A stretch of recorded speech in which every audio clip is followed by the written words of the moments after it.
ರಾಜ್ಯದಲ್ಲಿ ಸಚಿವ ಸಂಪುಟ ರಚನೆ ಕಸರತ್ತು. ದೆಹಲಿಯಲ್ಲಿ ಬೀಡು ಬಿಟ್ಟ ಸಿಎಂ ಡಿಸಿಎಂ. ಇಂದು ಹೈಕಮಾಂಡ್ ಜೊತೆ ಚರ್ಚೆ ಸಾಧ್ಯತೆ.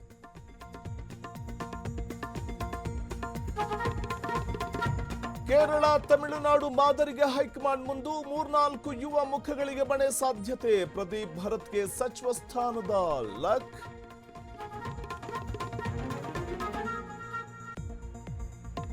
ಮೋದಿ ಮಹತ್ವದ ನೀತಿ ಆಯೋಗದ ಸಭೆ. 4 ರಾಜ್ಯಗಳ ನೂತನ ಸಿಎಂಗಳು ಭಾಗಿ. ಭಾರತದ ಭವಿಷ್ಯದ ಬಗ್ಗೆ ಚರ್ಚೆ.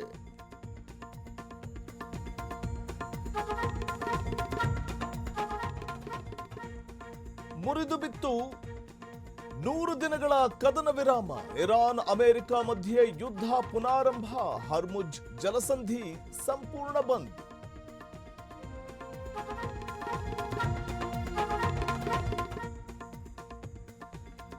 ರಾಜ್ಯಕ್ಕೆ ಅಪ್ಪಳಿಸಲಿದೆ ಬಿರುಗಾಳಿ ಸಹಿತ ಮಳೆ. ಮುಂದಿನ 1 ವಾರ ಮಳೆಯ ಅಬ್ಬರ.